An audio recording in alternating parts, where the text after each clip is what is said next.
Imagine if one day you found a door that was connected to another world, and any items or skills you learn can be brought back to the real world. The story begins as a girl is being harassed by some men. However, we meet Yūya, a boy that tries to speak up against the men. But the men call him fat and ugly, and they end up beating him up. Eventually the police arrive, and the men run away. The girl thanks him for his help, but Yūya claims he is fine and walks away. We learn that he was taught by his grandfather to always be kind and to help those in need. When he gets home, we see his house is covered with graffiti, calling him names. We learn that ever since he was young, he has been bullied by everyone. Even his parents treated him poorly because his siblings were considered beautiful, but he was ugly. And when he got to middle school, things got worse for him as he would get beaten at school. It was only his grandfather who would look after him, always reminding him that being kind will make him happy. His grandfather eventually died, but he left his house and all his savings to him. His parents tried to contest the will, but in the end Yūya was given everything, but his parents completely abandoned him, so he lives alone and has to work part-time every day. At school, Yūya is graduating from middle school, but in his yearbook, there are only mean comments about him. As he tries to leave, he gets stopped by his bullies. They remind him that even though he is graduating, he is still their errand boy. Yūya says he needs to get to his job, but the bullies beat him up, and we see his brother and sister just watching from a distance. When he finally gets to his job, his boss is fed up with him being late and tells him not to come back. At home, Yūya has a depressing meal, and as he looks at himself in the mirror, he throws a tantrum and smashes the mirror, thinking nothing will change even after his graduation. He punches the wall, and it suddenly opens a hidden room. There are a bunch of strange items in the room, and Yūya thinks they must be his grandfather's souvenirs from traveling. He finds a peculiar door, and when he opens it, it leads to a strange room. He gets scared as a notification appears. As he reads it, he learns that the door is connected to another world. There are a number of notifications that tell him about various functions that are available to him, like the ability to store items, and he can control who can use the door. Although he is confused by the functions, he thinks the system is like a game, so he decides to check his status. But when he sees it, he is devastated to find all his stats are so low. He looks around the room, and when he looks outside, he finds that it really is another world. He finds a note on the table, although he can't read it at first. He has a language skill which helps him to understand it. He learns that the owner of the house was a great sage, but he is about to die, so he left it so that whoever finds it will become its new owner, including all of its contents. The house is protected by magic, so no one is able to break in beside the owner. He finds a bunch of weapons inside, but as he examines them, he finds them to be exceptional items and extremely dangerous. He has a look outside and tries swinging his sword around. He falls over, but he manages to learn a basic sword skill.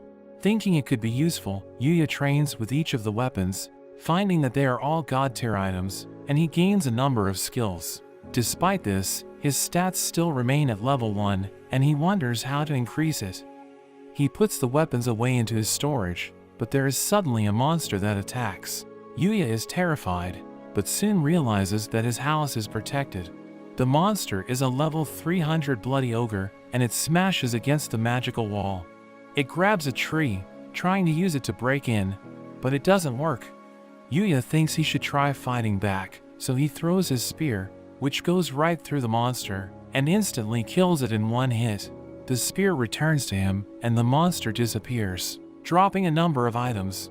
Yūya suddenly reaches level 100, and he is shocked to see his stats.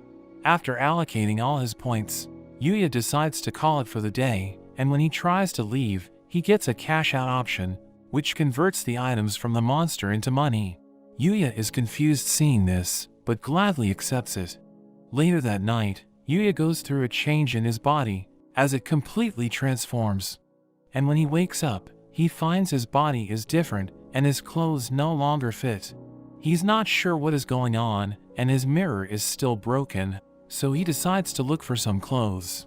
There are magical clothes in the sage's house, which freely adjust in size, and provide a range of magical bonuses.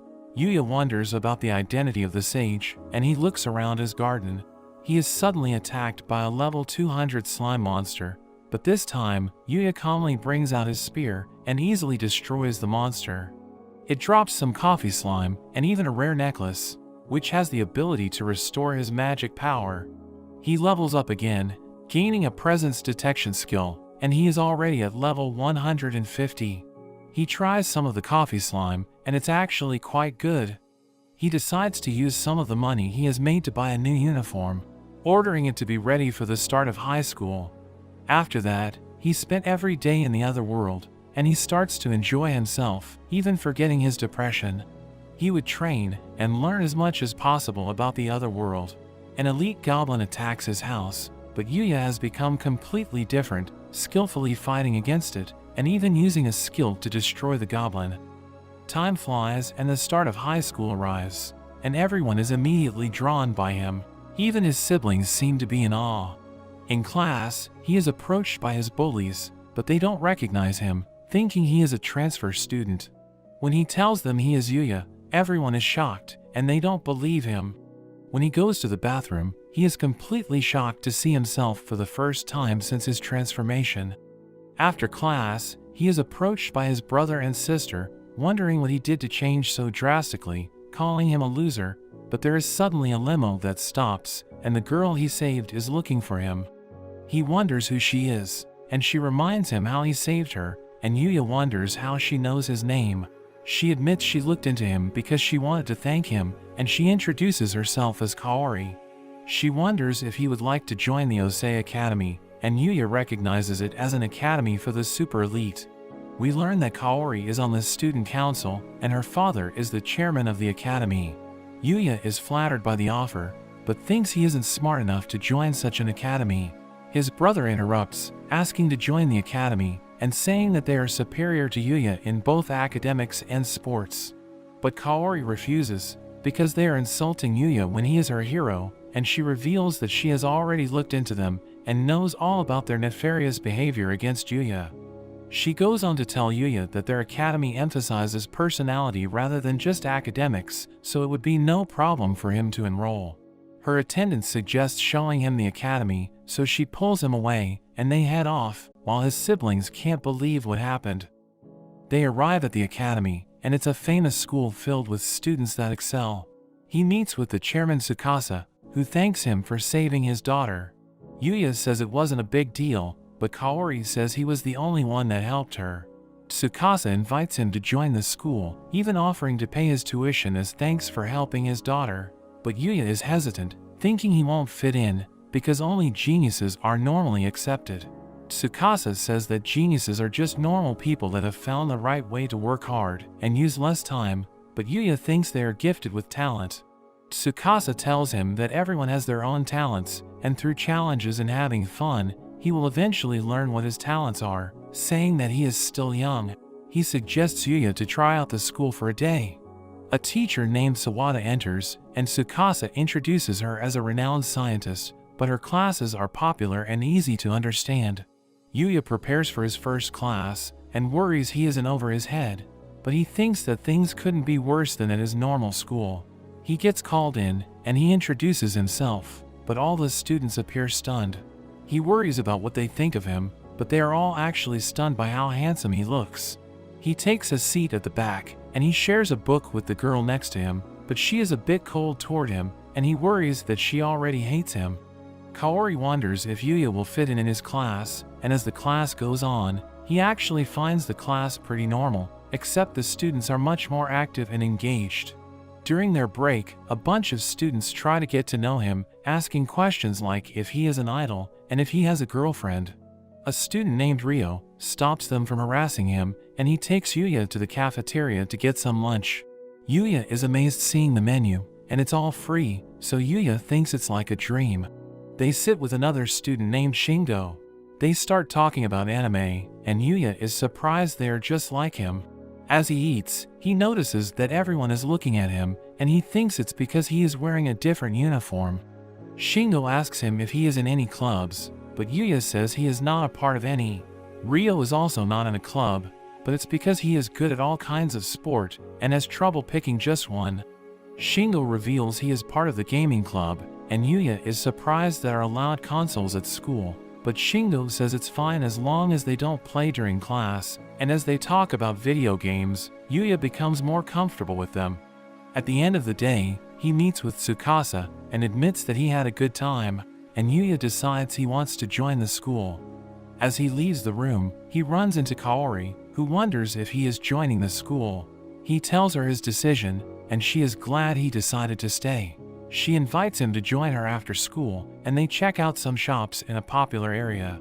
Yūya wonders if this is where she hangs out with her friends, but she reveals that she doesn't hang out too often because people seem to be hesitant about her family and her father. But she says that he is different. Yūya gets nervous, so he suggests checking out the crepe shop. Looking at the prices, he is glad he has been cashing out from the other world. As they try the crepes, they both have a good time, and Yūya wants to try the other flavors, but he suddenly thinks that if he eats too much, he might return to his original shape. He asks Kaori how she recognized him when he looked so different, but she says that although he is a bit slimmer, she recognized him because his eyes still look the same. She offers him a bite of her crepe since he wanted to try other flavors, so he takes a bite, but is a bit embarrassed. She suddenly realizes how he is feeling, but he also offers her a bite. She nervously accepts it, taking a bite, and some girls watch on, thinking they are super cute together. Later that night, Yūya decides to head back to the other world, putting on a full set of armor. He heads inside, confronting the monsters that appear. Even though he is still scared, he cuts them down, and sees he has leveled up to 235, but realizes that the speed he is leveling at has become much slower. So he thinks about leaving his house to find stronger monsters to fight. Thinking of his time at the academy, Yūya wants to find a new challenge. But as he heads out his gate, he suddenly hears a scream. He pulls out his spear and rushes toward the scream. He finds a number of soldiers that were brutally killed. He notices a monster, and it's a level 200 goblin general. Yūya can tell it is dangerous, but he sees a girl behind it.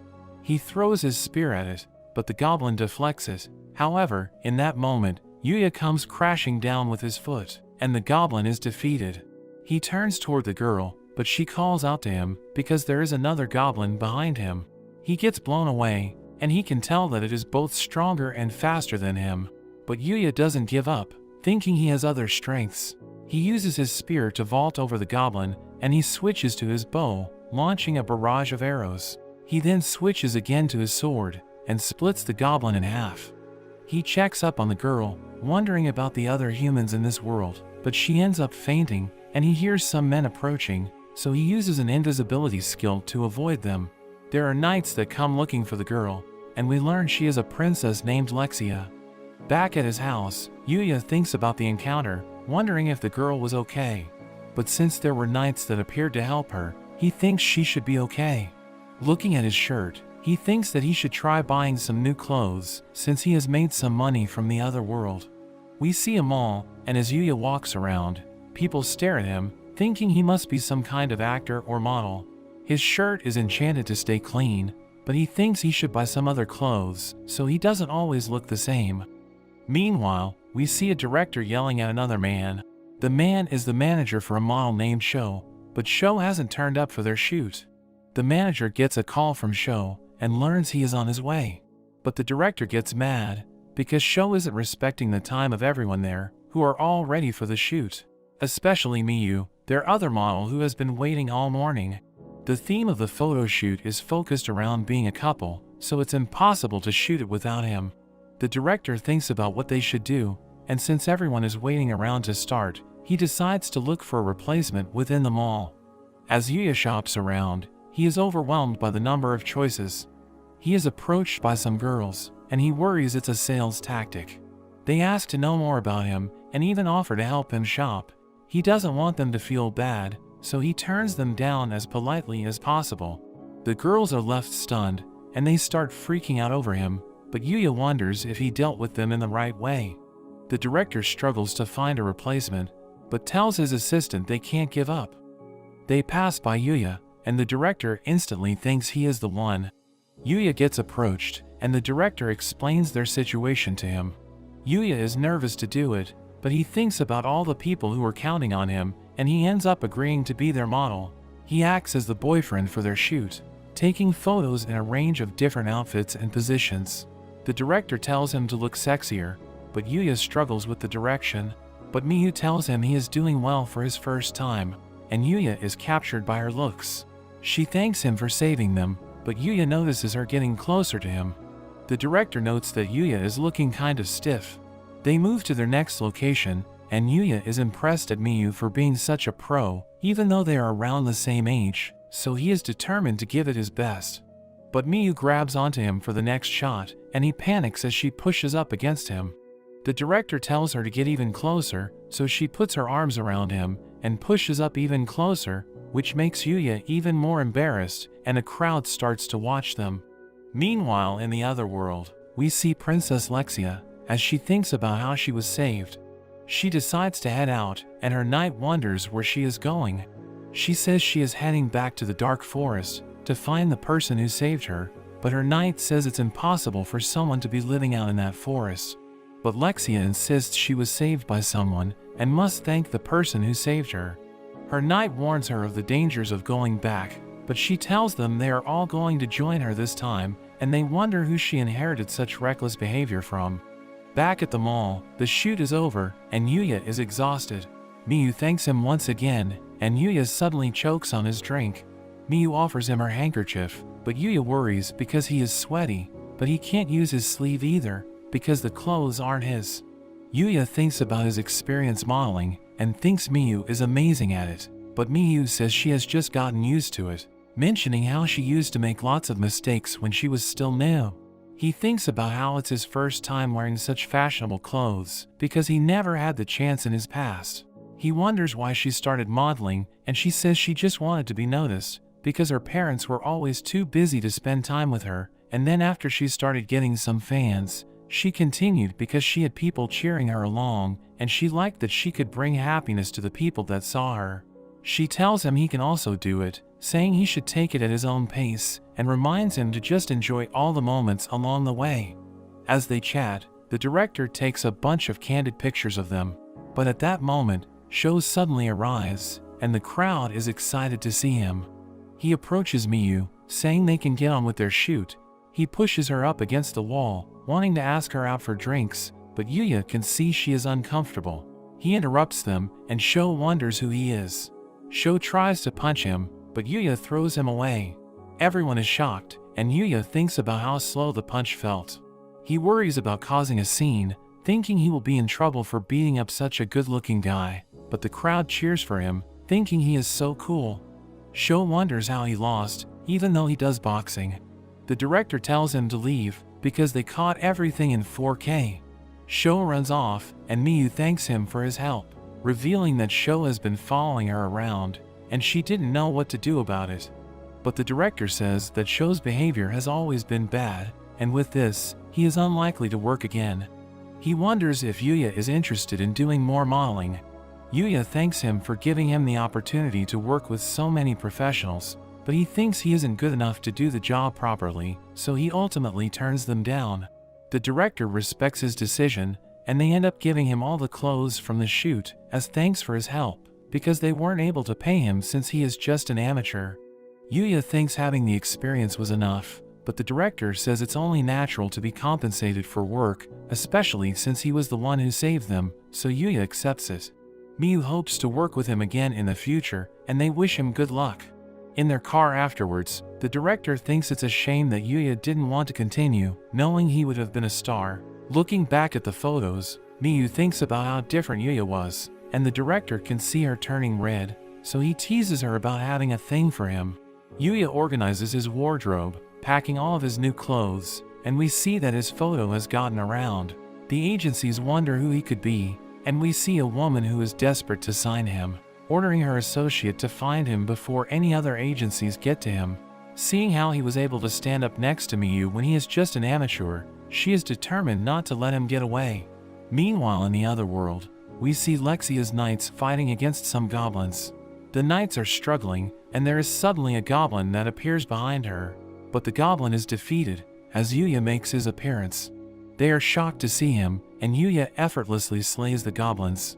Lexia is glad to see he is real, and Yūya finishes off the goblins. He treats one of the knights, and Lexia approaches him, saying she came to the dark forest because she had something to tell him. Yūya wonders what she wants, and she suddenly asks if he will marry her, causing them all to be shocked. Her knight wonders what she is thinking, reminding her of her position as a princess, saying they know nothing about Yūya, but Lexia insists it's love at first sight. The two start arguing, but Yūya interrupts, saying it's dangerous in the forest, so he invites them back to his house, which is a surprise for them, to learn he actually lives in the forest. They are amazed to see his house, and the knight introduces himself as Owen, the captain of the Arzelia Knights, and he introduces Lexia as the first princess of Arzelia, mentioning that she is second in line for the throne. She thanks him for saving them once again, and Yūya starts to worry about his behavior after learning she is a princess. But they tell him not to worry, since it's not an official visit, and he is their savior. Yūya introduces himself, but they find his name strange, and think he could be from another country. Lexia fantasizes about him being royalty from another country, but Owen worries about other possibilities. Owen reveals that they were there to look for him, because the first time he saved Lexia, she didn't get the chance to thank him. She says she has been thinking about him ever since that day, saying that it's the first time she has ever felt that way, and she asks him to marry her once again. Yūya is overwhelmed, and thinks the proposal is just too sudden, making the princess think that love can't be so simple. Thinking about every romance novel she has read, love needs to come with obstacles, and it would be boring if things went so smoothly. So she asks to start out as his friend. Yūya gets nervous, thinking about his past experiences, but agrees to be her friend. Owen mentions there is one other reason they are there, and that is the king would like him to visit the royal palace, so that he can also offer his gratitude in person. Yūya is hesitant, but Owen says it's a royal command, and he can't leave until Yūya agrees. So Yūya has no choice but to accept the invitation. Owen mentions that it will take about 5 days including travel, but Yūya thinks it would interrupt starting at his new school, so he asks to delay the meeting, but Owen says that they are happy to wait for him whenever he decides to go. They take their leave, and Lexia tells him to prepare himself, because she plans to win his heart the next time they meet. Somewhere in the royal capital, we see a man reporting about their failed attempt on Lexia's life. We see a masked man, and we learn that he had sent assassins after Lexia, but they ended up in the dark forest, and the assassins were taken out by monsters. But the masked man wonders how Lexia managed to return unharmed, and warns his man not to fail him again. He takes off his mask, revealing a disfigured face, and we learn he is part of the royal family, as he swears to get his revenge on Lexia. Back at Yūya's house, he marks his calendar for when he plans to see the king. He puts on his new uniform and leaves to start his first day at the academy. Everyone stares at him as he walks, thinking he must be some kind of famous model. When he arrives, the director greets him, but apologizes because he doesn't have time to talk, but tells Yūya to remember to just enjoy himself at the school. Yūya is introduced to the class as an official student, and we see Ryo and Shingo who are happy to see him. We cut to a soccer game, and we meet a student named Roy. He scores a goal, and all the girls cheer for him. Yūya watches from the sidelines, impressed at his skill, and he is approached by a girl named Kaide. She wonders why he doesn't join the game, but Yūya says he doesn't have his gym clothes yet. We see Roy as he goes up against the opposing team himself, but he tricks them, passing the ball to his teammate Akira. Akira rushes at the goal, preparing to use his special move, but he messes up and kicks it straight at Kaide. However, Yūya manages to stop it and even scores a goal in the process. Everyone is shocked, wondering how he moves so quickly. He checks to see if Kaide is okay, but she is left stunned by his riz. Akira comes rushing over to apologize, swearing to become her servant, but Kaide says she is okay and turns him down. Ryo vouches for Akira, saying he is just a bit quirky, and Akira thanks him for saving the both of them. Later on, we see Kaori as she goes to get changed for gym class. All the girls are talking about Yūya, thinking he is like a prince. Kaide tells her about everything that happened, and the girls think he must have a girlfriend since he is so cool. but Kaori and Kaide both insist that nothing has been confirmed. During his next class, Yūya waves to Kaori, who is down on the field. But suddenly, some delinquents come bursting in on motorbikes. They surround the girls, swinging their bats, and all the students check out the commotion. They recognize the group as the Red Ogres, the most dangerous delinquent group in the area. Yūya recognizes them, and sees his siblings with the group. Kaori wonders what they are doing at their school, and Yuya's brother Yuta points her out as the director's daughter. Kaori recognizes the two of them, and they say they are there to get back at her for looking down on them and accepting Yūya into the academy. Kaori warns them that the police are on the way, but Yuya's sister Sora thinks they have time before they show up, so they plan to abduct her as payback. The goons surround her, and things are looking bad. Yūya wants to save her, but finds his legs shaking. Even though he has fought far stronger opponents in the other world, he has emotional damage facing the bullies. His friends worry about him as he panics, but he manages to snap himself out of it. He opens the window and jumps out, shocking everyone since they are on the 4th floor, but Yūya lands unarmed. He charges in, confronting his old bully Araki, who says it's time to teach him a lesson. He sends his boys at Yūya, but he easily dodges all their attacks and disarms them all in an instant. Araki tries to attack, but Yūya runs right past him, focusing on saving Kaori. But he is stopped by an enormous guy named Amori. The guy charges at him, but Yūya doesn't even budge, and he throws him to the side. Yūya gets to Kaori, checking to see if she is okay, but the boss of the gang charges at Yūya. Yūya manages to dodge, but the boss attacks with his bike. Yūya jumps out of the way, and the guy ends up losing control and crashing his bike. The boss is knocked out, and the police arrive. All the delinquents are arrested, and the students are told to get back to their classes. Yūya makes sure Kaori is okay, and she suddenly becomes weak, but Yūya catches her, and they share a moment. Meanwhile, Yuta thinks that the Red Ogres were useless, but he suddenly gets choked by the boss, who blames him for their situation. Sora begs for him, but she just gets kicked away, and Yuta continues to be choked. But Yūya gets in the way, breaking them up, and Yuta thanks him. The boss charges at him, but Yūya just stares him down.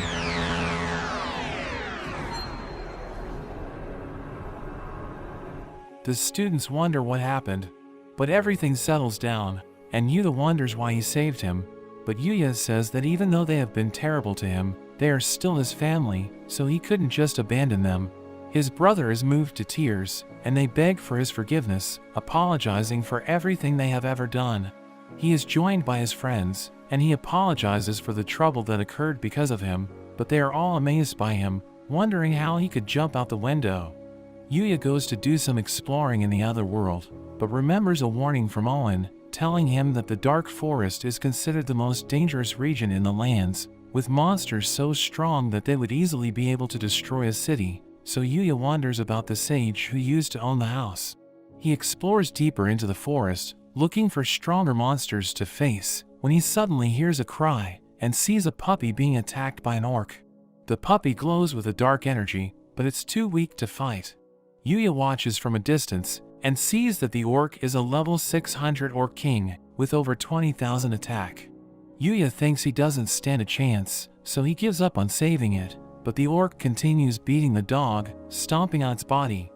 Yūya can't bring himself to just leave it, thinking about what his grandfather would do. So he decides to help, thinking he might be able to just distract the orc. He charges at it, but actually took it out with a single shot, and he starts to get embarrassed after taking so long to work up the courage, only to have things end so easily.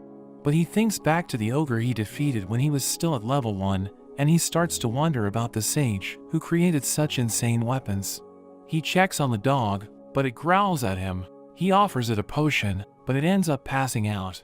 He quickly treats the dog, and it starts to take a liking to him. He tries talking to it, and he learns that it's all alone with nowhere to go, so he offers to take it in. The dog happily agrees, and Yūya suddenly gets the taming skill, making the dog his new companion. He checks out its stats, and finds that it's actually a level 500 Black Fenrir, and he is impressed by its stats. He thinks about giving it a name, and looking at its black fur, he decides to call it Knight, who happily jumps onto him. They head back to his house, and he checks out the items dropped by the Orc King. There's an S-ranked magic stone and the sword and armor used by the Orc King. But the gear can't be used by humans, but it's possible for them to be reforged. There's also a rare brush, which has the ability to stimulate hair growth, but he uses it to brush Knight. He checks out his own stats, and finds he is still at level 235. He finds it strange he didn't level up, even after defeating a level 600 monster, but he thinks he will work out the leveling system eventually. Back in the real world, he leaves Knight in his house as he goes to school. He asks his friends if there are any pet shops around, revealing that he just adopted a dog. Kaide gets excited hearing this, asking to see pictures, but Yūya gets nervous with her getting so close. She apologizes, and Yūya says he doesn't have any pictures, because he doesn't even have a smartphone. His friends find him a bit weird for this, but he just says he never really needed one. They tell him about the nearby pet shop, but they say they aren't free to go with him after school. But Kaide offers to take him. Yūya thanks her for helping, but she starts thinking it could be like a date, but she tells him not to worry about it. When he gets home, Knight rushes to him, and Yūya shows him the different items that Kaide helped him pick out from the shop. He gives Knight his new collar, and he decides they should go for a walk. They go to the park, but everyone stares at him, thinking he looks so cool, and that Knight is so cute. He ends up running into Kaori, and he introduces Knight to her. She starts petting him, and finds him adorable, while the onlookers think they are a perfect couple. Kaori asks him about Knight's breed, but he pretends he doesn't know, since he can't say it's a Fenrir. But Kaori can tell he is super smart, and happy that Yūya adopted him. A girl calls out to Yūya, and it turns out to be Miyu, the model he worked with. It turns out she also lives around the area, and comes to the park to walk. Yūya introduces the girls, and the people are amazed to see him with another beautiful girl. They start to draw even more attention, as people start to recognize Miyu. Not wanting to cause a scene, Miyu decides to leave, but looks forward to running into him again. After she leaves, Kaori wonders if Miyu is his girlfriend, but Yūya is shocked, saying that he has only met her once before, and that she would be too good for him, but Kaori doesn't agree with him. A woman suddenly screams, as a man runs away with her purse. Kaori wonders what they should do, and Yūya tells Knight to go after the man. They check up on the old lady, and Knight soon returns, dragging the man back. Yūya tells Kaori to call the police, but the man gets free, charging at Kaori to stop her. But Yūya gets in the way, easily disarming and restraining him. The crowd cheers for him, thinking he is so cool, and Kaori thanks him for saving her once again. They hand the man over to the police, and Yūya heads home. Yūya continues exploring deeper into the dark forest. Together with Knight, they encounter countless monsters. They come across another Orc King, but this time, Knight shows off his skills, biting its neck and taking it out all by himself.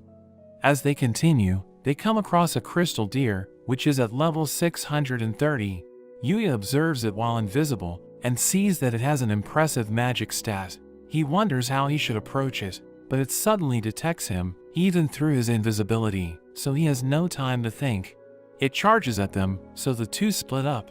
Knight tries to attack, but the deer uses magic, creating an explosion to defend itself. It charges up another attack, firing a blast of water at Yūya, but he manages to dodge it. Yūya thinks they need to work together, so he tells Knight to create an opening for him. Knight jumps around the deer with its speed, but the deer retaliates with its magic, causing countless explosions in the area. But Knight manages to land a hit, and Yūya takes the chance to finish it off. He checks out the item drops, and there is a box that catches his attention. As he examines it, it turns out to be a portable bath set that automatically stays clean, and even has a privacy feature to stop people from looking in. He is amazed to find such an item, and decides to try it out, finding that there are multiple settings he can choose from. It's too dangerous to use it in the middle of the forest, so he decides to return to his house for the night, and has a relaxing bath with Knight. The next day, they fight against a needle roller, which has exceptional speed. He struggles at first, but he manages to predict its movements, and dodge its attack, causing it to get stuck in a wall, and he takes it out. He finally levels up to 240, and Knight also reaches level 510. The wall suddenly cracks, where the monster had crashed into it, and a cave is revealed, so they decide to check it out. Yūya scans for enemies, but there are no signs of any monsters. The cave suddenly lights up as they reach a larger room. As they look around, Yūya is shocked to find a body, but Night points out a book on the floor. Yūya checks it out, and it turns out to be the Book of the Sage. As Yūya reads the book, he learns that the sage was able to do everything, mastering every kind of skill and becoming as powerful as a god. The gods even asked him to join them, but he declined their invitation. The book starts talking to Yūya, warning him that as he gets stronger, the people around him will begin to fear him. Yūya wonders how he can prevent that from happening, and he suddenly hears the voice of the sage, telling him to find people he can trust. The sage asks him if there is anything he would like to know, and Yūya asks to learn magic. So the sage fills the book with all of his knowledge about magic. But he notes that Yūya can't use magic, because he doesn't have the magical circuits in his body, since he is from another world. However, the sage decides to pass on his own magical circuits to Yūya, telling Yūya to find happiness and to live a good life. Yūya returns to his house and starts learning how to use magic from the book. He starts off by sensing the magical energy around him, and he learns the magic energy manipulation skill. He learns that all he needs to do is to gather magical energy in his hand and just imagine the magic he wants to use. So he goes outside to try it out, imagining a ball of water, and it seems Night is also learning. He tries shooting the ball at a tree, and it turns out to be ridiculously strong, blowing straight through the tree. Meanwhile, at the royal capo, Owen gives his report to the king. He tells the king about Yūya, but when he mentions how the princess proposed to him, the king loses it, thinking Yūya seduced his daughter. Back at the school, Yūya daydreams, thinking about the sage's book, warning him about using magic, because the techniques he is learning are not commonly known, even in the other world. The teacher reminds them that they will be going camping the following week, and sorts them into groups of 4. Yūya is put in a group with Kaide, along with Akira, and a girl named Rin. Kaide is excited for the trip, but Yūya mentions he doesn't really have any camping equipment, so Kaide suggests that they go shopping. They head to the mall, where Shingo is surprised to see Kaori joining them. Ryo also can't believe Yūya is friends with Kaori, because most people find her unapproachable, since she is the director's daughter, but she tells them just to think of her as any other student. Yūya wonders where Akira is, and Shingo mentions how he couldn't make it. They head inside, and they help Yūya pick out a backpack. They decide to hang out, and they end up at an arcade. Shingo gets excited seeing his favorite character in a crane game, but says he is terrible at the game. Yūya decides to give it a go. Using his detect weakness skill, he finds the weak spot and manages to win the figure in a single try. Kaide asks him to win her a cat, so he uses his skill again, and easily wins it for her. He ends up winning prizes for all his friends, and Kaori says it was her first time at an arcade, thanking him for his gift. The girls decide to do some shopping for clothes, so the guys have a break and go to the cafe for a drink. Yūya thinks about how much fun he had, being able to hang out with friends for the first time, but an alarm suddenly rings, as they are told there is a fire and they need to evacuate. Yūya worries about the girls, thinking that the fire would be closer to them. They reach the staircase, and Yūya asks the man if he has seen his friends. Ryo gets a call from Kaide, who tells them they are still stuck upstairs. Yūya rushes up the stairs, thinking about his friends, and he reaches the source of the fire. The sprinklers aren't enough to put it out, so Yūya thinks it's time to use his magic. He covers his body with a layer of water, allowing him to run right through the flames. We see the girls unconscious from the smoke, while Yūya rushes to find them. He manages to make it to them just in time, and he wonders if there is anyone else. He uses his detection skill to scan the building, and it seems they are the only ones left. He covers the girls with his magic, but the fire surges, and he worries they won't make it out. Meanwhile, Ryo and Shingo watch from outside, telling the officers that their friends are still inside, but there is nothing they can do until they fight the fire. Yūya runs around looking for the exit, but the roof collapses, and as he dodges, Kaori drops the gift he gave her. He reaches a dead end, and he realizes there is no way out, so he uses his magic to smash through the building and make his own exit. The building shakes, but Yūya manages to make it out with the girls. The girls get treated, and the firefighters reprimand him for being so reckless.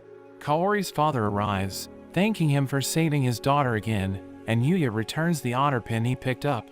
Kaori hugs her father, and Yūya thinks about what a family should be like, but he thinks that he doesn't really have anyone like that. But when he gets home, Night rushes to him, and he realizes they are family. Yūya thinks about what else he can do with magic, remembering that magic is just the materialization of his imagination. So he thinks about using it to travel, focusing on where he wants to go, and he manages to open a portal, which takes him deep into the dark forest. He is excited that it works, but it seems he can only use it to go to places he has already been. But he thinks he can use it to get home to feed Night, even when he goes on his school trip.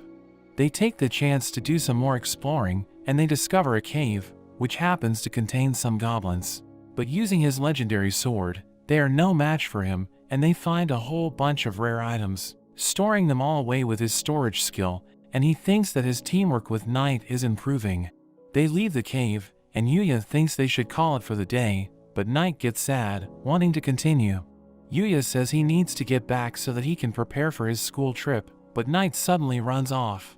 Yūya goes after him, and it seems Night detects something up ahead. So Yūya uses his invisibility skill to be careful, and he continues ahead. He comes across a girl that is injured, and is facing a number of goblins. Yūya wants to save her, but Night pulls him back. The elite goblin attacks, smashing down a tree, but there seem to be some threads that get in the way, and the girl attacks, cutting off the goblin's arm. Yūya wonders about the threads, but the goblins suddenly jump at the girl. She blocks their attack with her threads, but the elite goblin lands a hit on her, and it seems to knock her out.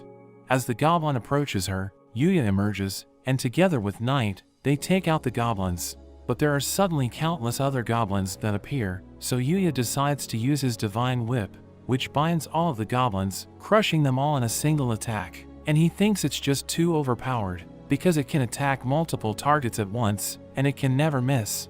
After the fight, he wonders what he should do with the girl. He thinks about taking her back to his house, but it seems Night thinks it's a bad idea. He doesn't want to just leave the girl, but she suddenly wakes up, surprised she is being carried, and she ends up falling to the ground. Yūya offers her his healing juice, and it's able to instantly heal all of her injuries.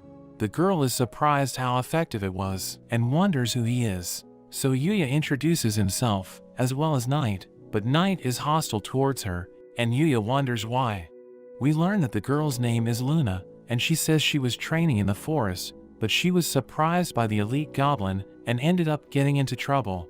She wonders what happened to them, but Yūya tells her that he took them out.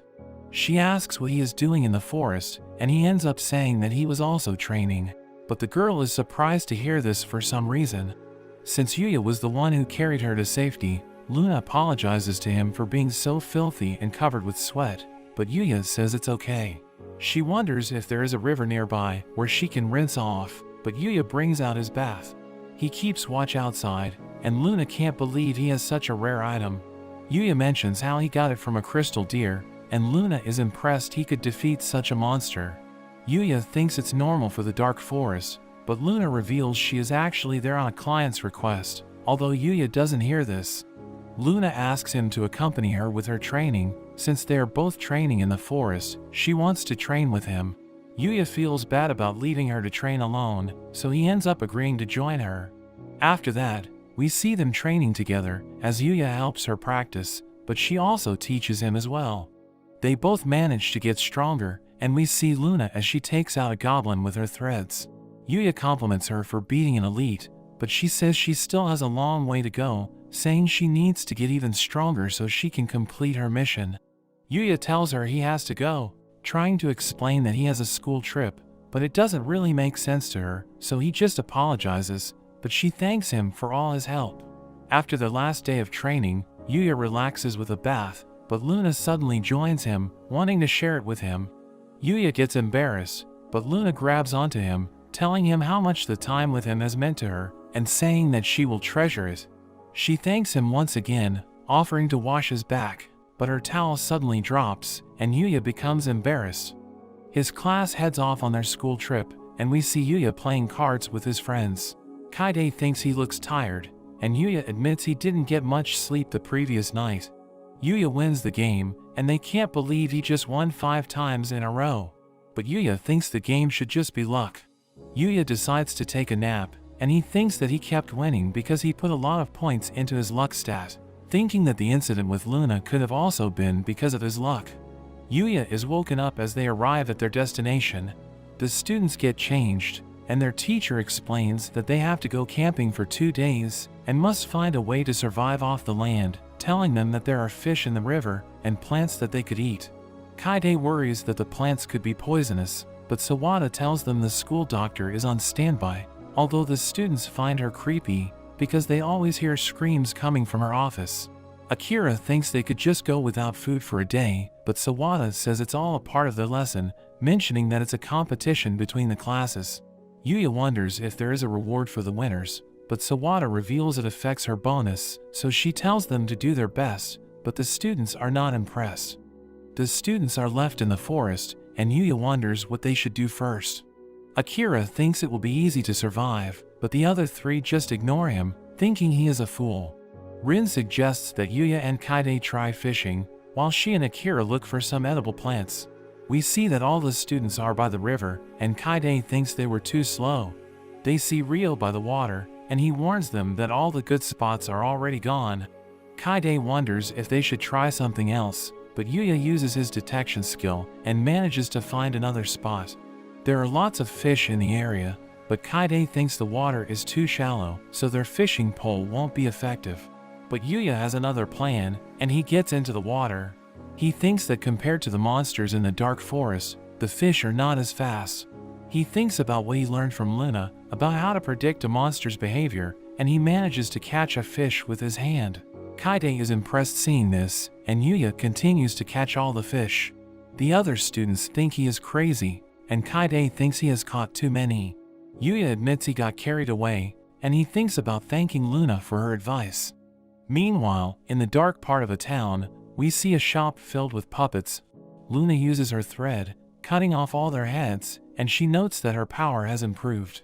She thinks about her time with Yūya, but we learn she is actually an assassin and has been killing ever since she was a child. But she finds Yūya different, wishing she could have met him sooner, so that her life might have turned out differently, but she knows she needs to forget about him, because she is the one known as the headhunter, and she prepares for her next target.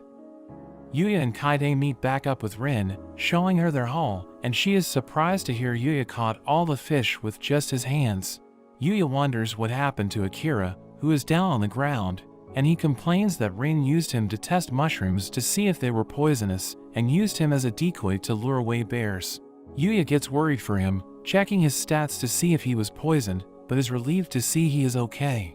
Rin and Akira show all the plants that they managed to gather, and Yūya appraises them all with his skill, getting rid of some poisonous mushrooms. They head over to the building to show their teacher what they managed to collect, and we see other students as they get their food checked to make sure there is nothing poisonous. Yūya runs into Kaori, who asks him how his team is going. They talk about how they are finding the experience, until Kaori is called by her team. Akira is surprised at how close he is with her, wishing he could be more like Yūya. The team shows their haul to Sawada, and she compliments them for being the first team to bring back such a large amount of safe-to-eat food. She gets excited thinking about her bonus, but mentions they are also going to be graded for their cooking. She asks who plans to cook, and everyone points at Yūya. Sawada encourages him to do his best, telling him her bonus relies on him, but Yūya thinks she shouldn't be so transparent about her motives. Yūya starts preparing the food. Thanks to his time living alone and cooking in the other world, he manages to prepare quite an impressive meal. The team digs in, and Yūya waits to see their reaction, but Sawada comes along after doing some drinking, and she is surprised to see the food they're eating. She tries some of the food as well, and Yūya gets nervous wondering how they like it, but they end up finding it amazing. Sawada says that even though their meals are prepared by first-rate chefs at the school, she finds his cooking even better, wondering how it's even possible. Yūya thinks how he only cooked for himself since he was alone, but is happy to see people enjoying his food. After the meal, Sawada asks if he would marry her, which surprises everyone. She reveals she can't cook or clean, because she was always focused on her research and she has never been in a relationship before. And after eating his food, she thinks he is a catch, asking him to marry her and take care of her. Everyone tells her it's a bad idea, and Kaide even says Yūya is no good. But this makes him think he must be a failure as a person. But Sawada insists on marrying him, even saying she would wait for him. Yūya gets nervous, thinking it's not appropriate since she is his teacher, but tells her he thinks she is a good teacher. Sawada is happy hearing this, smothering him with her chest, while Kaide tries to pull him away, and Akira thinks he is the luckiest guy in the world. Later that night, Yūya teleports back to his house to check up on Knight. Using some food from his storage, he quickly fixes Knight some dinner. As he watches Knight eat, he thinks about how he enjoys making others happy with his food. He teleports back to the camp, where everyone is taking a shower together. Everyone stares at him, and Yūya wonders what's going on. Akira points out his body is ridiculous, and Yūya wonders what's wrong with it. But Akira can't believe how good-looking he is, as well as being insanely ripped. Meanwhile, in the girls' bathroom, Rin teases Kaide, saying all the boys must be into her, but they run into Kaori and mention how Sawada wanted to marry Yūya. Kaori is surprised hearing this, and the girls think Sawada has a certain advantage. Kaide seems to be inspired to make a move on Yūya as well. Kaori wonders if she is into Yūya, but she quickly denies it.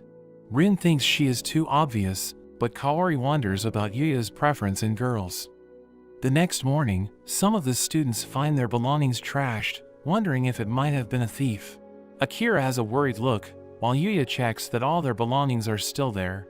The group decides to look around for breakfast, but Akira gets scared, seeing scratch markings on a tree. Yūya remembers how Akira said he was used to lure away bears, and he realizes what's going on. As he looks around, the bear suddenly appears before the girls, and they quickly run away. The bear chases after them, and all the students panic. Sawada signals the group to take cover with her. The bear runs into the table, and Sawada tells them to get to safety. As they run, Sawada falls down, and the bear lunges at her, but Yūya gets in the way. He wrestles with the bear, throwing it to the ground and knocking it out. He checks up on Sawada, who tells him she would normally lecture him about fighting a bear, but since he saved her life, she decides to let him off the hook, even offering to marry him once again, which he politely declines. Yūya wonders what's going to happen to the bear, and Kaori ends up explaining they will take it in as a guard bear, and if it attacks people again, they will just eat him, and the bear seems to understand. So the issue is resolved, and the camping trip comes to an end. Back at his house, we see that Yūya is scheduled to meet the king in the other world, with Lexia on the way to meet him. He finds a group of demons in the forest, thinking it would be bad if Lexia's group ran into them, so he decides to take them out. Knight slashes at one of them, and Yūya throws his spear, but the demon catches it. So he swaps to a hammer, which completely squishes the demon, while clearing the area around him, causing him to be impressed by the sage's weapons once again. The demon drops an interesting-looking helmet, and Yūya tries it on, but we see a strange-looking rabbit that watches him, thinking he is the one, but Lexia's party approaches. Owen is worried seeing him, and Yūya realizes it's because of his helmet, so he quickly takes it off, and they are glad to see him once again. They ask if he is ready to meet the king, and they formally invite him to join them to the palace. But Knight suddenly jumps on Lexia, as a tree suddenly falls, and Yūya slashes it in half. Yūya notices the threads that Luna would use, and realizes Knight was protecting the princess. Owen wonders what is going on, and we see Luna cursing herself for failing, but as she tries to get away, she is attacked by Yūya and gets knocked out. Yūya is surprised that it's really Luna, and Lexia joins him, wondering who she is. He tells her Luna was the one who tried to attack her, and he realizes Knight knew all along. Yūya asks to heal her wounds and take her back to his house, so he can ask her what is going on, not wanting to believe she is a bad person. Lexia grants his request, as Owen comes rushing over, telling her not to run off on her own, but she tells him she is going to pay a visit to Yūya's house. Yūya wonders if she is sure, and Lexia says she is also curious about why she was attacked, and about the relationship he has with her. So Yūya decides to use his teleportation to get back faster, and Owen is left behind. Lexia is surprised by the teleportation, and they wait for Luna to wake up. Yūya explains how he met Luna in the forest, and how they even trained together, but Lexia is more interested in the teleportation spell he used to get back to the house. Yūya says he just thought about using magic for transportation, and just ended up creating it. Lexia can't believe him, and tells him that teleportation magic is regarded as something from a fairy tale, and there has never been anyone who was confirmed to be able to use it. She warns him that if anyone were to find out he can use it, it could even lead to a war, so she makes him promise not to use it in front of people without thinking first. She suddenly calls out Luna, asking her how long she intends to pretend to sleep. Luna gets up, realizing she is busted, and Lexia notes how Yūya also knew she was faking, but he was just being nice and playing along. Lexia asks her about her story, but Luna thinks there is no point and tells her to just kill her. But Yūya asks about her story as well, so Luna explains how she was an orphan that scavenged just to survive, but she was eventually taken in by a man who taught her how to read and write, as well as the ways of assassination, and she eventually joined the Dark Guild. Yūya is curious about the Dark Guild, and Lexia explains they are an organization responsible for orchestrating all kinds of crimes. Luna goes on to say how she has completed countless assassinations, and even became known as the Headhunter. Lexia is surprised hearing this, having heard of the name. Yūya wonders if Knight knew all along, and he realizes that that was the reason why he was aggressive toward her in the beginning. Luna reveals her assignment to assassinate Lexia, but now that she has failed, her death is guaranteed, because she will either get executed, or the Dark Guild will send assassins after her for her failure. Yūya gets worried for her, but Luna wonders why he cares, since they only spent a brief time together. But Yūya says that even though their time together was short, it meant a lot to him, so he sees her as a friend. Luna thinks it's already too late for her, but Lexia interrupts, telling her to work for her instead, and become her bodyguard. Luna wonders what she is saying, and Lexia explains that since only she and Yūya know about the assassination attempt, they can just keep it a secret, and if she is the princess's guard, it would be harder for the Dark Guild to get to her.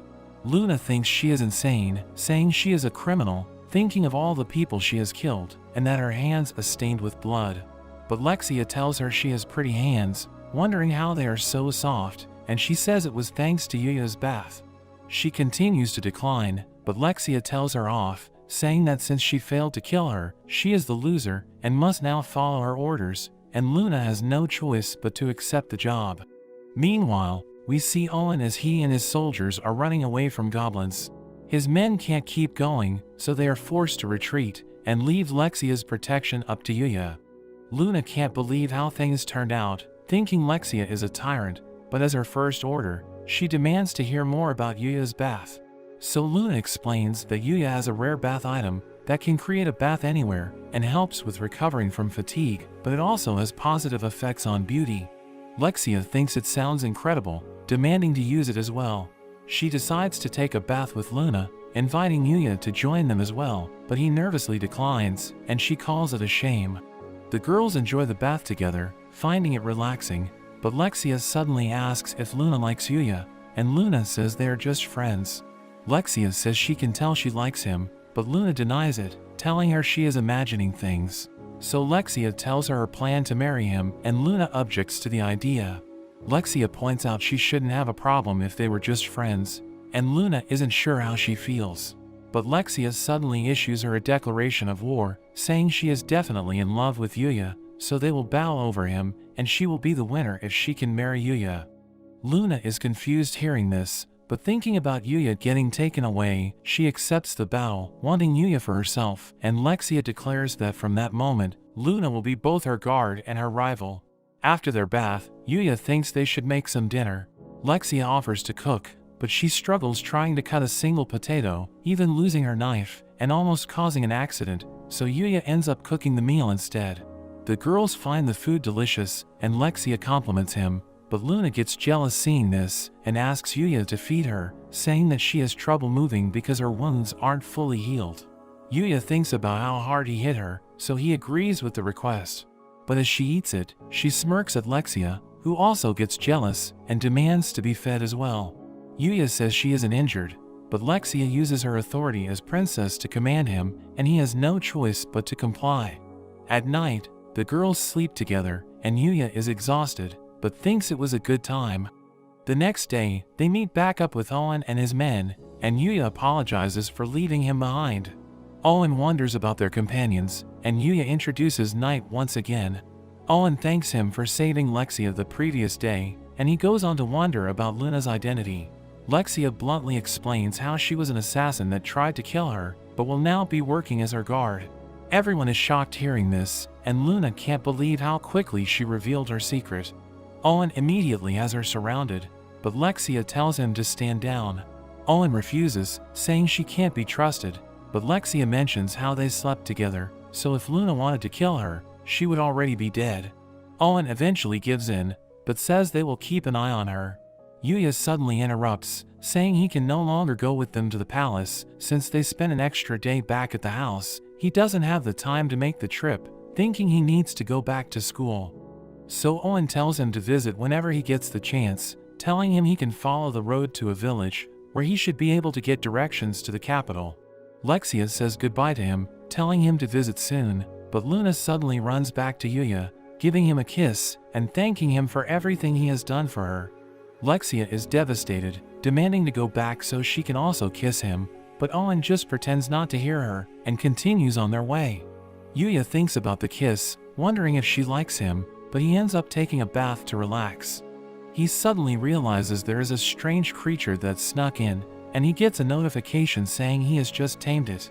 The creature is confused by this, but finds it acceptable, and Yūya thinks about checking its stats, but he finds his appraisal skill has leveled up, allowing him to see the skills that it knows. He sees that it has a skill called Holy Ground, and asks to see what it can do. The creature creates a field of light around them, and it seems to give Yūya a buff. Yūya is impressed, and decides to give it a name. Looking at its appearance, he decides to call it Akatsuki. Night reminds him about the time, and Yūya quickly rushes back to school. During their class, Sawada announces they are having a ball game competition, with the results affecting her bonus, so she tells them to do their best. The first event is soccer, and their class is divided up into 2 teams. Yūya plays as goalkeeper, since he doesn't really know the rules. When the game begins, Ryo is a beast, taking on the opposing team by himself, and managing to score. Kaide is impressed, but Rin tells her they have a second secret weapon, telling her to jump. As she jumps up and down, all the guys are distracted, and Akira manages to steal the ball from Ryo. Akira has a morale boost, and Rin realizes her plan backfired. Akira gets past everyone, shooting his shot, but Yūya stops it in an instant, and everyone is shocked at his movement. He wonders what he should do with the ball, and Ryo tells him to just throw it as hard as he can. So Yūya gives it a go, and ends up throwing it straight into the other goal, wondering if he's scored a point. After school, Yūya gets approached by a modeling agency, inviting him to join the industry, but he quickly declines. The chief is shocked he isn't interested, but Yūya says he is already enjoying himself at the school. Miyu shows up trying to convince him as well, and his friends are shocked by how he knows the model. Yūya explains he just happened to work with her once, and they are shown the cover of an upcoming magazine where they are together. A poster for their sport competition suddenly lands near them, and Kaori comes chasing after it. But the chief suddenly gets an idea, thinking they could do an article on the school and photograph Yūya through the event, so she leaves to go and get approval from the school. In the other world, Yūya defeats a skeleton monster, but he thinks he hasn't been able to get any stronger. He decides to head even deeper into the forest, and he finds an area filled with hard black trees, which are extremely tough and unable to be even scratched by normal attacks. He suddenly wonders how Akatsuki got so big, but Akatsuki is actually behind him, and he gets attacked by a mithril boar. Yūya tries to heal himself, but the boar attacks him again. He thinks he is in trouble, and the boar charges at him, but the boar is suddenly sent flying, as a strange rabbit suddenly appears. It introduces himself as Usagi, and Yūya is surprised it can talk. The boar gets back up, but Usagi destroys it in an instant, and Yūya is shocked at how he even destroyed the surrounding trees. He checks out its stats, and sees he is insanely strong, with all kinds of titles.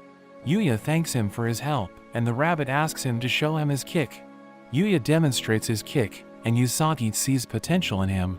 Usagi shows off his kick, blowing a hole through multiple trees, and he starts training Yūya to do the same.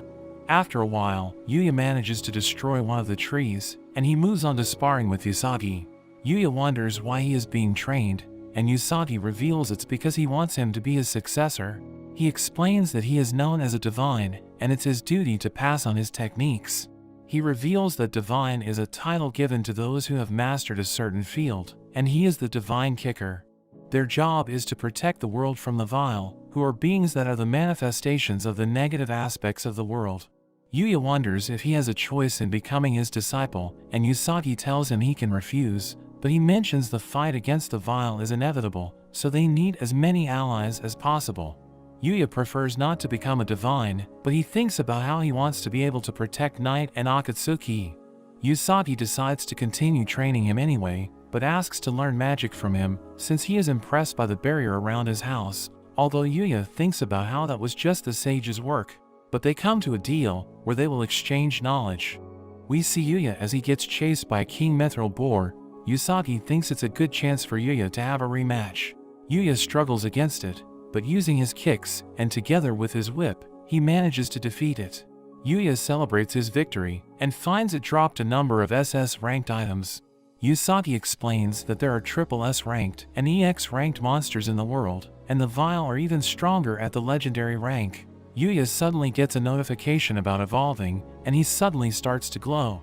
His appearance doesn't change, but it seems he has gained a number of new skills. The next day, Yūya takes part in the table tennis competition, and the chief tells him to put on a good show for them. His opponent is actually the national champion known as the Sniper, and he delivers a devastating serve that even Yūya misses. But comparing it to the boar he faced, Yūya easily returns the next serve, even making a hole in the table, but he forfeits the match, not wanting to injure anyone, and the photographers complain he moved too fast for them. Kaide drags Yūya off to play volleyball, because one of their members got injured, and the chief follows after him. As the match begins, everyone is left shocked as the ball pops and the court is completely destroyed. The opposing team instantly gives up, and the chief finds they missed the shot again because the photographers were distracted by something. Kaide comforts Yūya, saying a win is a win, and they suddenly hear a scream. They see Kaori, and Yūya wonders what's going on. We see her teammate getting carried away, and he warns Yūya to watch out for the serve. Yūya takes his place in the tennis match, and his opponents tell him he is also going to be needing medical attention. The match continues, and Kaori serves. It narrowly misses him, landing outside, and Yūya tries to encourage her. She serves again, but throws her racket this time, and Yūya realizes the other student was actually taken out by Kaori. Knowing this, Yūya takes over the game, taking every shot, and he carries the game.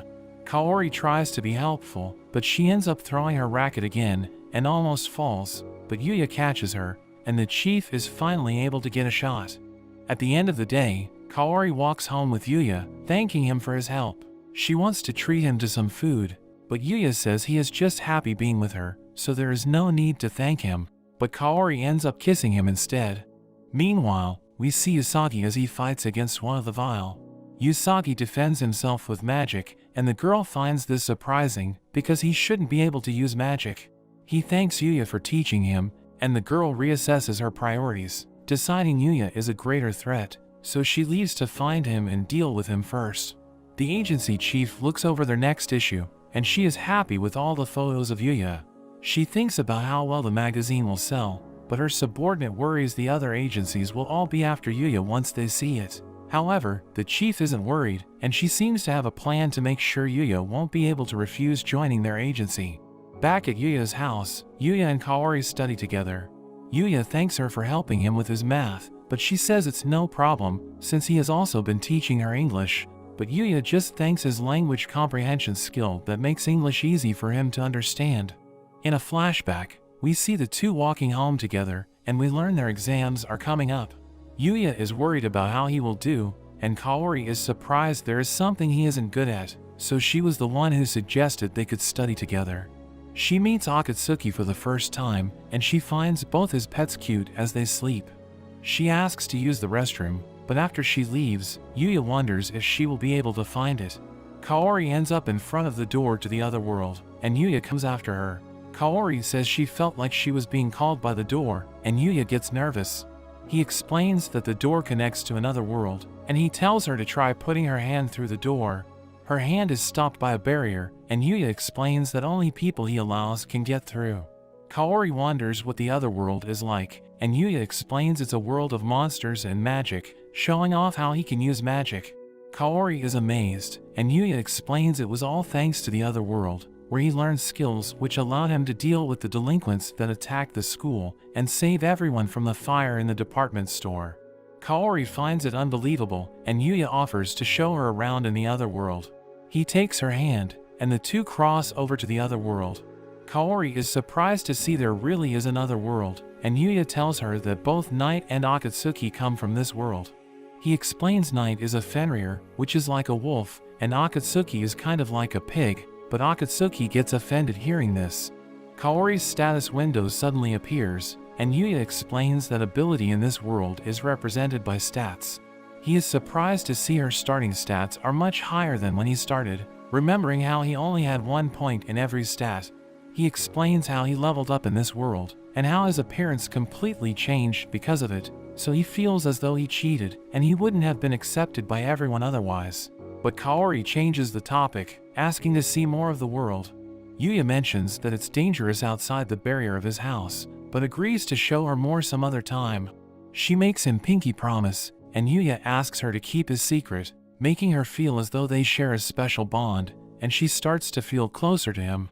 Meanwhile in the capital, Lexia returns to the palace, and the king wonders why Yūya is not with them. Owen explains their plans had to be changed, and the king wonders if it had something to do with Luna. Luna immediately admits she tried to assassinate Lexia, and the king grabs his sword, preparing to execute her. He lunges at her, but ends up stopping, and he acknowledges her skill, because she realized his sword has the ability to cut through anything that tries to stop it, so she stopped his arms instead. Lexia gets angry at her father, telling him it was her decision to take her as a guard, and says she will hate him if he hurt her. The king is devastated hearing this, and he ends up recognizing Luna as one of Lexia's guards. After that, the king asks Owen more about Luna, and he explains how she was known as the headhunter for the Dark Guild. The king wonders how things relate to Yūya, and Owen explains that Yūya was the one who caught Luna, and how he took Luna and Lexia back to his house. But hearing how Lexia stayed over in a man's house, he starts going on a rampage, thinking of how he wants to cut Yūya down. Owen tells him nothing happened, but the king says he can't be sure since he wasn't there. Meanwhile, we see the masked man that once tried to kill Lexia. We learn he is actually the first Prince Rhaegar, and his subordinate tells him about how a supporting noble hired Luna to assassinate Lexia, but it ended in failure because of Yūya, and she even turned into Lexia's guard. His subordinate also mentions how Yūya was invited to the palace, and this gives Rhaegar an idea. He gives the man his secret weapon, a magic sealing barrier, which can disable all magic within its area. It will make all the magic users that guard the king powerless, and then the only people they would need to deal with would be Owen and Luna. His man worries they will be exposed if the plan fails, but Rhaegar thinks they would be able to pin it on Yūya when he visits. Yūya gets an extra day off after the academy's competition, so he prepares to visit the capital. He does some farming, taking out a sheep monster, which drops a number of items, including a rare bedding item, that magically provides the best sleeping experience. Yūya heads to the nearby town, and he is surprised to see there are cat girls in this world. He heads to the guild, looking to trade, because he doesn't have any money in this world. The master finds his name strange, and doesn't recognize where he is from. Yūya explains he is just from a small island, and the master thinks he must be a noble based on his appearance. Yūya swears he's just a regular guy, but the master finds it hard to believe. The master wonders what he wants to sell, and becomes amazed when he sees Yuya's item box skill. Yūya takes out a bunch of peppers, and the master is instantly amazed by the glass. He examines the peppers, and finds it to be the highest quality he has ever seen, but Yūya thinks it was just average pepper from the local shop. The master offers to buy it all for 100 gold coins, and Yūya wonders if that is a lot, admitting he doesn't know the value of the currency in the kingdom. The master explains that an average family could live comfortably on 5 gold coins for a year, so 100 gold would be enough for a whole family to live for 20 years. The master also gives him a guild card that can be used for identification, and Yūya asks about how to get to the capital. The master tells him about the stagecoach that goes straight to the capital, and when he gets there, Yūya is amazed by just how many people there are. Akatsuki points over to the palace, and Yūya starts to get worried, thinking he will be out of place. He heads to the palace, and he is received by Owen. Owen tells him they are going straight to see the king, and Yūya panics, thinking he is not ready, but Owen tells him not to worry, because it's only an informal audience. We see Lexia and Luna waiting inside the chamber, and Yūya pays his respects to the king. The king instantly brings up how Lexia proposed to him, and he starts to lose it, thinking Yūya seduced his daughter, but Owen manages to calm him down. The king is not impressed, because Yūya didn't come with any gifts for Lexia, so Yūya quickly pulls out the bedding set he got from the sheep. Lexia is flattered seeing it, but it seems to make the king mad, who thinks he is trying to seduce his daughter right in front of him. Owen tries to stop the king, saying Yūya isn't aware of their customs, and Yūya wonders what's going on. Lexia explains that giving bedding as a gift means you want to marry that person and share a bed with them. Yūya realizes he messed up, and the king prepares to cut him down, but they are suddenly attacked by assassins. The king orders his guards to fire, but one of the men activates the magic ceiling barrier, stopping the arrows. The assassins attack, but Yūya beats them up, and together with Knight, he easily takes them all out. Lexia hugs onto him and praises him, but Luna gets jealous and tries to pull her away, while the king glares at Yūya. Owen discovers a particular emblem on one of the assassins, and they realize the first Prince Rhaegar was the one who was behind the attack. News of the attack is spread among the guards, and it seems the king has since isolated himself in his room. Yūya thinks about what he should do, and we see Owen asked for his help to keep Lexia safe, so Yūya goes looking for Lexia, hesitating to enter her room, but Lexia suddenly comes out, and she suggests they should go around the capital since it's his first time there. Luna reminds her of her situation, but Lexia reasons if her brother were to send any more assassins, he would be giving up his own location. Luna agrees with her assessment, but she knows Lexia is really just trying to get outside. Luna tells her she should stay in the castle, while she can be the one to show Yūya around, but Lexia refuses, not wanting to let them be alone together. Owen suggests he could be the one to show Yūya around, while they can both stay in the castle, but the two girls both reject his idea. In the end, both the girls end up going, while Owen watches from a distance. Lexia wants to show Yūya the jewelers, but Luna has other suggestions, and the two girls fight over him. They cause a commotion, and the people around start looking at them, thinking Yūya must be some kind of noble, having two beauties with him. They look around the city, and it seems Yūya is interested in the Adventurers Guild. He mentions how he registered with the Merchants Guild while on his way to the capital. Luna suggests he should register for the Adventurers Guild as well, since he goes hunting more often, saying it will make it easier for him to trade monster materials, and he can make some money from taking quests. Luna decides to register as well, wanting to go on a quest with Yūya. Lexia doesn't like the idea, but Luna suggests she could register as well. Lexia complains about them being together, but Luna tells her not to worry, because Yūya will probably be too busy to take quests with her. They meet the clerk Emilia, who hands them their application forms. Yūya starts filling it out, but there is a question about what magic he can use. He thinks about how the sage told him that common knowledge about magic isn't as advanced, so he decides he shouldn't mention he can use all types of magic, as well as teleportation magic, so he just puts down wind, fire, and water. The next question is about magic power, and Emilia explains they use a crystal ball to measure a person's magical energy. Yūya wonders why they don't just look at their status window, but Emilia explains most adventurers keep their stats a secret, so this is to make sure no one is lying. Luna measures her energy, making the ball glow yellow, but she comments she has never been good with magic. Yūya measures his energy next, but everyone is shocked when the ball is shattered. Emilia thinks it could be a mistake, so she decides to test him again, but the result is still the same. Yūya apologizes, wondering if he needs to pay, but Emilia tells him it's okay. Emilia looks over their applications, but she becomes shocked when she reads he can use 3 different types of magic. Yūya wonders if there is a problem, and Emilia explains that being able to use 3 types of magic already puts him in the realms of the people from their fairy tales. Lexia thinks he is amazing, and Yūya is just glad he didn't put down all the other magic he can use. Emilia puts their applications into a machine, and it produces their guild cards. Emilia explains that as new adventurers, they start out as F-ranked. Yūya wonders if there is a requirement for completing quests, but Emilia tells them they are free to go at their own pace, but she warns them that for item gathering quests, they have to be careful not to overharvest the plants, so they are able to grow back. The group checks out the quest board, wondering what they should start with, but Yūya suddenly gets approached by a woman named Glenda. She says she wants to team up with him after seeing him destroy the measuring crystal, but the girls try to pull her away, saying she's had too much to drink. The woman leaves, but she hopes to see Yūya again. Lexia rethinks joining the guild, thinking she needs to protect Yūya from other women.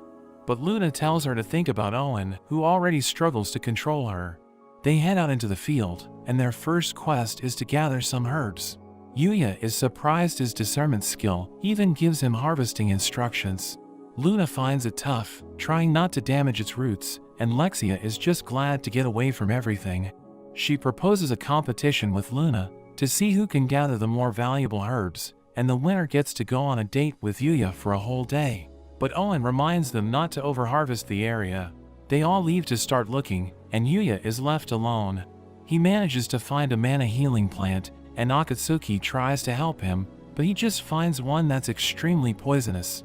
The girls return with their herbs, and Yūya starts examining what they harvested, but Owen suddenly comes rushing over, saying they have discovered the location of the first prince, and he asks Yūya for his assistance. Lexia and Luna are left to head back to the castle, while Yūya and Owen head on their way. They arrive at an abandoned house, and things seem quiet. Owen suggests the prince might already be captured by earlier soldiers, but as they enter the house to check it out, a knife instantly hits one of the soldiers. They find the prince threatening the life of one of the guards, but Yūya sends Knight, who is able to save the man. Owen has him surrounded, telling him to give up, but the prince refuses as he slashes at them. He suddenly threatens to end his own life, thinking he is worthless, and Owen doesn't know what to do, but Yūya instantly approaches to stop him. The prince tries to attack him, but he ends up getting knocked to the ground. Owen thanks Yūya for his help, and they prepare to take the prince away, but there is suddenly an explosion as the house is blown open. The prince is relieved to see the girl from the vial. However, she analyzes the situation and determines he has failed, so he is no longer needed. The prince is shocked hearing this, thinking she wanted to help him become king, but the girl reveals her real plan was to use him to start wars and kill as many people as possible. The prince realizes he was tricked, and the girl prepares to finish him off. Owen tries to save him, but he suddenly gets stopped by an arrow. Yūya wonders where the arrow came from, but the girl starts bombarding them with more arrows. Owen wonders what she is after, and the girl reveals she is trying to wipe out all of humanity. The knights struggle against the arrows, and it seems the girl also has the ability to predict their movements. The girl prepares to finish them off, but Yūya uses his magic to blow all of the arrows away. Owen thanks him for saving them, and the girl realizes that he is the Yūya that she is after. She wants to fight him, but she notes she has already used up too much of her power, so she decides to retreat for the time being. The prince is taken in, but Yūya is left wondering about the identity of the girl. Rhaegar is brought before the king, and the guards take off his mask and clothes, revealing his body which is covered in scars. Lexia finds it hard to look at him, and we learn she is actually responsible for his injuries, because she once lost control of her magic, and he ended up getting caught in it. He eventually went mad after being showered with Lexia's magical energy, and he developed an urge for destruction, and the only way to suppress the urge was to cause even more damage to his body. He blames the king for not helping him, and even isolating him from the public, because he was no longer fit to be the first prince. He was treated as if he didn't even exist, and Yūya seems to be able to relate. Rhaegar just wants his suffering to end, and he begs to be killed. Yūya suddenly interrupts, saying he might be able to help, and he takes out his healing juice. Rhaegar tries to resist at first, but his scars end up being completely healed. Everyone is shocked, and Rhaegar quickly looks in the mirror.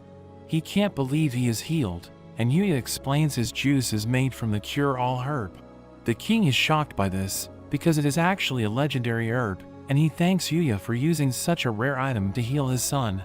but Yūya tells him not to worry, because he actually grows it in his garden. Rhaegar starts laughing, thinking that even though he is healed, he is still facing a death sentence. Lexia wonders what crimes he committed, and the king says he made multiple attempts on her life. Lexia says that since the crime is against her, she decides to just pardon him. The king says it's not that simple, saying Rhaegar also attacked him, but Lexia insists that he forgive Rhaegar as well, and the king ends up agreeing, so Rhaegar manages to avoid his sentence. After this, the king considers Yūya's reward. Lexia suggests her hand in marriage, and Luna also offers to marry him. But the king ends up giving him the title of Lord Knight, as well as giving him land and a mansion. Yūya heads to his room to rest for the night, and he instantly falls asleep. However, he dreams about fighting against the mysterious girl, but he is defeated and he suddenly wakes up. At school the next day, his friends ask him to hang out, but he rushes off after class, even running past Kaori. As he runs home, all he can think about is the mysterious girl. He heads back into the other world, training as hard as he can, so he can be prepared for a fight against the Vile. Knight senses something, and they are suddenly attacked. The girl appears, and Yūya wonders why he is being attacked. The girl reveals she is after revenge, and he is someone who could get in the way of her plans. Meanwhile, we see Kaori visiting his house, wanting to study with him. His door is open, so she lets herself in, and she looks around the other world, hoping to find him, but she suddenly hears explosions in the distance. The girl launches her arrows at Yūya, but he charges at her, together with Knight, and he manages to land a kick on her, with Knight following up. The girl is impressed by him, thinking she needs to take him out before he can get any stronger. She starts shooting at him, and Yūya notices Kaori in the area. She freaks out, and Yūya tries to shield her, leading to an explosion. The girl prepares to finish him off, firing her strongest attack, but Usagi suddenly appears and stops the attack. He apologizes for being late, saying he was doing some investigating, and he has learned that the girl's name is Yūri. He also discovered she is actually the divine archer's disciple, and Yūri reveals her master was killed, so she is looking to get revenge for him. She claims Usagi only appears when it's too late, when her master always protected the humans, but he was eventually betrayed by them. Usagi says it's their job as divines to fight against the Vile, and he says that using their divine skills to destroy the world is against the covenant they have with the planet, but Yūri says she only inherited the divine skills from her master, but never took on the title as a divine, so she is not bound by the covenant. They continue to fight, and Yūya copies the move Usagi used to save him, creating an opening, and Usagi lands a kick on her. Yūri refuses to give up on her revenge, seeing humans as worthless, and she starts using the power of the Vile. She lets off a scream, and Yūya can barely hold his ground. She charges at Usagi, and the two exchange blows. Usagi takes a hit, and things are looking bad, but Akatsuki suddenly starts running over to the fight, activating his Holy Ground skill, and it takes away Yūri's power, giving Yūya the chance to knock her out. Usagi mentions that besides the divine, there are also holy beasts that stand against the Vile, and Akatsuki seems to be one of them. He says Yūri shouldn't be able to use her Vile powers again, so he decides to leave her to Yūya to handle. Kaori rushes over, but there is suddenly a monster behind her. Yūya takes it out with a single shot, and Kaori is in shock. Yūya explains that this is how his life is like in this world. He wonders if she is scared seeing him kill in front of her. He admits to leveling up in this world, thinking he is a cheater, and that she wouldn't like him otherwise, but she says that that's not true, saying he hasn't changed at all since the first time she was saved by him, saying he has always been kind, and that she has liked him ever since that first meeting. But that's where this series ends for now. Remember to like and subscribe to the channel. Thanks for watching.